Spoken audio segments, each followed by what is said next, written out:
سو motto لیا اور پھر ایک انکوائری فوری طور پہ جو تھی وہ انسٹیٹیوٹ کی گئی. اچھا, inquiry doctor Sana Ullah Abbasi additional IG CTD counter test department کے تھے. انہوں نے انکوائری کی اور انہوں نے 5 ہی دنوں میں یہ رپورٹ سامنے لے آئے. انہوں نے کہا کہ یہ ایکسٹرا جوڈیشل کلنگ تھی. دوسرا کہ جیو فینسنگ کے تحت یہ ٹیکنالوجی اتنی ہے کہ آپ کو پتہ چل جاتا ہے کون کہاں ہے, فون کدھر, جو بھی ان کے طریقے ہوتے ہیں پتہ کرنے کے. جیو فینسنگ نے یہ اسٹیبلش کر دیا تھا کہ راؤ انوار جہاں یہ مارا گیا بچہ, یہ نوجوان نقیب اللہ محسود, یہ موجود تھے اس جگہ پہ راؤ انوار, یعنی at the place of killing. اور جو FIR تھی وہ راؤ انوار کے اگینسٹ انسٹیٹیوٹ کر دی گئی.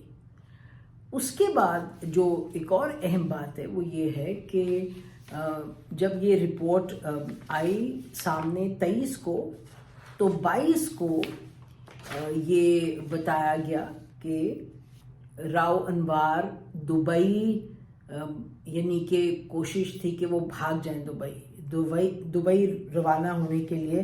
انہوں نے حتی الامکان کوشش کی. انفیکٹ ان کو ایمریٹس ایئر لائنس کے جہاز سے اتارا گیا اور یہ کہ یہ بتایا گیا اس وقت کے جو سندھ کے ہوم منسٹر تھے سہیل سیال, انہوں نے یہ کہا کہ جی جو راؤ انوار ہیں وہ انہوں نے کوشش کی NOC لے کے اسلام آباد ایئرپورٹ سے روانہ ہونے کی کوشش کی. NOC انہوں نے لکھا اور لکھوایا, جو کہ سائن کروایا انہوں نے سندھ کے چیف سیکرٹری سے, حالانکہ ہوم ڈپارٹمنٹ کو کرنا تھا سائن. اینی وے تو ان کو جانے نہیں دیا, ان کو یہیں رکھا گیا. پھر ان کو he was taken into custody, لیکن ایک گھر تھا ادھر رکھا ان کو, اور وہ گھر جو تھا وہ سب جیل بنایا گیا. انہوں نے بہت, جب انویسٹیگیشن وغیرہ ہوئی تو راؤ انوار نے کبھی کوآپریٹ کیا, کبھی نہیں کہا, انہوں نے بوائیکاٹ آؤٹ کیا اس کو. تو اب جو کل ججمنٹ آئی ہے اس میں کیا ججمنٹ میں کہا جاتا ہے, ایک تو یہی جیسے ہم نے کہا کہ جی پروسیکیوشن کے پاس کافی پروف نہیں تھا, اور کہ یہ موجود بھی نہیں تھے جب کلنگ ہوئی جس جگہ پہ. اور یہ بس لوگوں کا کہنا ہے جو اس کو فالو کر رہے تھے, اور جبران ناصر لائر وہ بھی اس میں بڑی قریب سے انوالو تھے. تو لوگوں کا کہنا تھا کہ جو پروسیکیوشن تھی, حال ہی میں پروسیکیوشن نے, اور بہت انہوں نے لوگوں سے سوال جواب کیا, انہوں نے کہا کہ پروسیکیوشن نے ڈاکیومنٹس کچھ غائب ہونے شروع ہو گئے, کچھ سٹیٹمنٹس ان کی بدلنی شروع ہو گئی. اور پاکستان میں ٹپکلی یہ ہوتا ہے کہ جو پاورفل لوگ ہوتے ہیں جب وہ چاہتے ہیں کہ کیس کا آؤٹ کم تبدیل ہو جائے تو پھر یہ کیا جاتا ہے مبینہ طور پہ کہ آپ یا ڈاکیومنٹس گما دیتے ہیں, یا جو پروسیکیوشن جو ہوتی ہے, جو وٹنسز ہوتے ہیں ان کو یا گما دیں, یا ان کو آپ غائب کر دیں, یا آپ ان کی سٹیٹمنٹس بدل دیں. تو اس صورت میں یہی ہوا کہ ان کی جو سٹیٹمنٹ ہے وہ بدل دی گئی, اور جس کے نتیجے میں آپ دیکھیں کہ یہ ججمنٹ جو آئی, اور اس میں انہوں نے کہا کہ جی وہی کہ سفیشینٹ ایویڈنس نہیں ہے. انہوں نے کہا کہ جو فیک ایلیگیشنز ہیں, جج نے فرمایا, کورٹ نے یہ کہا کہ جی جو فیک ایلیگیشنز ہیں وہ جو فیک ایلیگیشنز کے تحت ان کو پروسیکیوٹ کیا گیا, اور یہ جو ہے یہ بالکل غلط بات ہے, وہ انوالوڈ ہی نہیں تھے. اور انہوں نے کہا کہ بینیفٹ آف جو ڈاؤٹ ہے وہ دیا جائے گا اکیوز کو ان دس کیس. اور دیکھیں 5 سال لگے اس میں, اس کیس کو چلانے میں, اور اب ظاہر ہے یہ جو ان کی فیملی ہے نقیب اللہ محسود کی, وہ اب جائیں گے ہائی کورٹ میں اس ججمنٹ کے خلاف. اور یہ بھی یاد رہے کہ جب کورٹ نے انیشلی 2019 میں بھی ان کے خلاف جب کیس وہاں چلایا گیا تو 2019 میں بھی ایک پہلی انڈائٹمنٹ ان کو ہو گئی تھی. 2019 مارچ میں کورٹ نے انڈائٹ کیا تھا انوار اور ان کے راؤ انوار اور ان کے 17 سب آرڈیننٹس کو کہ انہوں نے 4 لوگوں کو کراچی میں مارا ہے. اس کے بعد نومبر لاسٹ ایئر جو اچھا پھر یہ غائب ہو گئے راون مار، یہ نہیں آئے. تو پھر نومبر، پچھلے سال نومبر میں انہوں نے، یعنی کہ 2021 نومبر میں انہوں نے کہا کہ جی آئے، یہ اپیئر کیے کورٹ کے سامنے. انہوں نے کہا کہ جی یہ جو میرے ساتھ ظلم ہوا ہے، یہ میرے ساتھ جھوٹ بولا گیا میرے خلاف، اس لیے ہوا ہے کیونکہ کوئی میرے ڈپارٹمنٹ کے آفیسر تھے تو وہ ان کو میرے سے دشمنی تھی، تو انہوں نے دشمنی میں یہ کیا. اور یہ 3 سال بعد ان کو یاد آیا کہ یہ اس طرح کا معاملہ ہے، اور 3-4 سال کے بعد. اور پھر وہ بیسکلی یہی جو تھا تھرسٹ کہ جی میرے ساتھ زیادتی ہوئی ہے، ہی اپیئرڈ بفور دا کورٹ.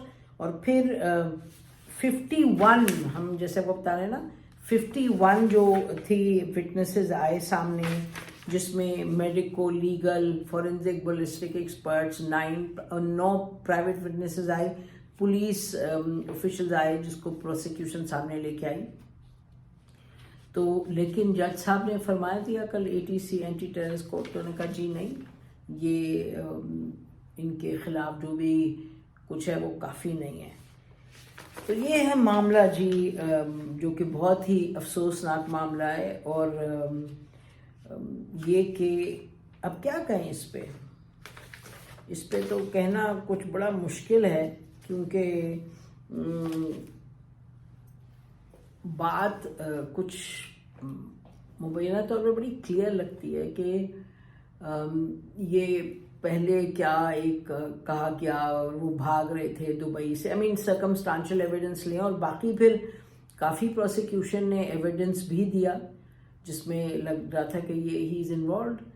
تو اب کیس آگے چلے گا، ظاہر ہے اپیل کا حق ہے، فیملی کے پاس اپیل کرے گی.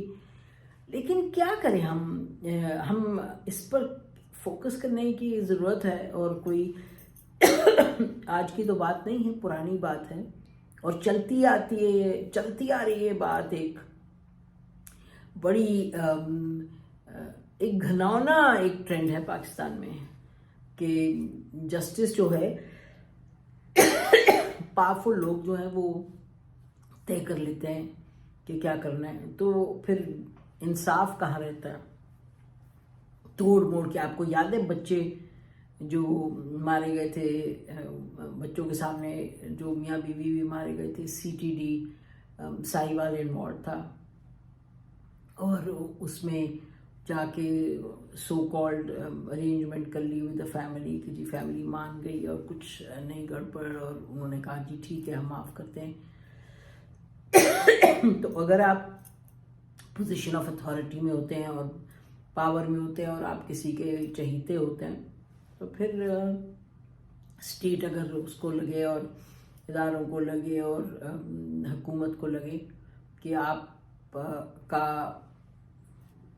آپ کی انڈائٹمنٹ نہ ہو، تو ان کا فائدہ ہے کہ آپ کو ایک پروٹیکٹڈ رکھنا اور آپ کو آپریشنل رکھنا، وہ ان کے فائدے میں تو کیا جاتا ہے. کہتے ہیں جی یہ راون مار صاحب مبینہ طور میں بہت جوڈیشل کلنگز میں انوالو تھے.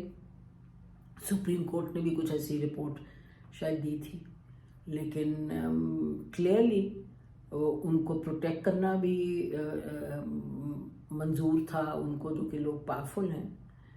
تو اب دیکھتے ہیں جب ان جو سامنے آئیں گے، جب کیسز کورٹ میں جائیں گے، پھر اپیل ہوگی، پھر کیا بنتا ہے وہ تو وقت بتائے گا. لیکن یہ بڑا ضروری ہے سمجھنا کہ پھر ریاست اور سیاست، حکومت، آپ کی ہماری نظر میں اس کی کیا وقت ہے، اور کیوں نہ کرائسس ہو، کیوں نہ لوگ اٹھ کھڑے ہوں، کیوں نہ لوگ نفرت کی طرف بڑھیں، کیوں نہ جو ٹرسٹ ہے، جو ٹرسٹ کرنے کی ضرورت ہے، اور آپ کو اطمینان بھی ہونا چاہیے اور آپ کو تسلی بھی ہونی چاہیے کہ جو ریاست ہے، جو حکومت ہے، وہ آپ کے حقوق کو پروٹیکٹ کرے گی. آپ کو انصاف دلائے گی. لیکن ایسا تو نہیں لگتا. بہت سے کیسز ہیں, یہ تو ہم ایک کا ذکر کر رہے ہیں. اور آپ کو یاد ہے کہ نقیب اللہ محسود جو ہیں, جب وہ مارے گئے اس کے بعد جب ہر جگہ لوگ بہت چلائے, سوشل میڈیا کراس پاکستان سب بہت بولے, سب نے بڑا کرٹیسائز کیا. اور پھر وزیرستان سے دیکھا آپ نے کہ آئے نوجوان آئے, ان کو بہت سے لوگوں نے جوائن کیا اور ہر صوبے کے لوگ آئے, سامنے آئے. ہمیں یاد ہے آسما جہانگیر بھی تھی وہاں گئی, عمران خان سب بھی گئے تھے, حامد بھی گئے تھے جو جرنلسٹ میں سے تھے, اور بہت سے لوگ گئے. شاید اس وقت شاید خاقان عباس, یہ بہت سے لوگ گئے. اور پھر P T M was born کہ پی ٹی ایم کے لوگ اٹھ کھڑے, انہوں نے کہا یہ ظلم ہے, کیسے آپ کر سکتے ہیں ہمارے ساتھ ایسے. تو اب کیا کہیں گے ساؤتھ وزیرستان کے لوگ, اب کیا کہیں گے پی ٹی ایم, کیوں نہ برا بھلا کہیں, بتائیں تو صحیح, کوئی سمجھائے ہمیں. کہہ رہے ہیں جی راہل مار صاحب کہہ رہے ہیں میرے خلاف کچھ لوگ تھے محکمے کے, اور شروع میں when this murder took place, killing took place, extra judicial, اس وقت فوری طور پہ آپ نے دیکھا کہ جو رپورٹ آئی سامنے, جو انکوائری ہوئی, اس میں ایسی کوئی بات تھی ہی نہیں. تو بہرحال یہ ایک طریقے سے اب بیکاز ایک پروسیس ہے, لیگل آگے چلنا ہے, لیکن ہم یہ کہہ سکتے ہیں کہ جو ابھی نظر آ رہی چیزیں اس میں تو مبینہ طور پہ دس از انجسٹس, یہ جسٹس تو نہیں لگتا. اور آپ کر لیں جو آپ نے کرنا ہے, آپ سیاست میں بھی گدلا پن, انجسٹس, جھوٹ, سچ, غلط ملت, کسی کو نکالیں, کسی کو ڈالیں, کسی کو, اور سب کے, یعنی کہ فائدہ کس کا ہوتا ہے at the end of the day, نہ ملک کا ہوتا, نہ لوگوں کا, نہ سیاستدانوں کا, نہ اداروں کا, نہ کچھ. تو آج جہاں پاکستان کھڑا ہے, جب آپ بیٹھتے ہیں سب, ہم سب بیٹھتے ہیں اور کہتے ہیں بھائی کدھر ہے, کیا مصیبت ہے, اور ہم روز روز کے جو معاملات ہیں اس کو دیکھ رہے ہیں. اچھا وہ کہاں چلا گیا, وہ کیا کہہ رہے ہیں, وہ کس کورٹ میں جائے گا, اس کو کس کو پوائنٹ کیا, روز مرہ کی ہم چیزوں پر فوکس کر رہے ہیں. لیکن ایک اوور آل ٹرینڈ ہے, ایک اوور آل طریقہ رہ گیا ہے کہ یہ قانون ہے, یہ آئین ہے, اس کو سائڈ پہ رکھیں, نکالیں جب فائدہ ہو, نہیں تو اپنے جوڑ توڑ کر کے جو آپ نے کرنا ہے, چاہے انصاف کے زمرے میں آئے, چاہے اقتصادیات کے زمرے میں آئے, چاہے انڈسٹری کے زمرے میں آئے, چاہے قانون کے زمرے میں آئے, چاہے ایجوکیشن کے زمرے میں آئے, ایسے تو بات نہیں بنے گی.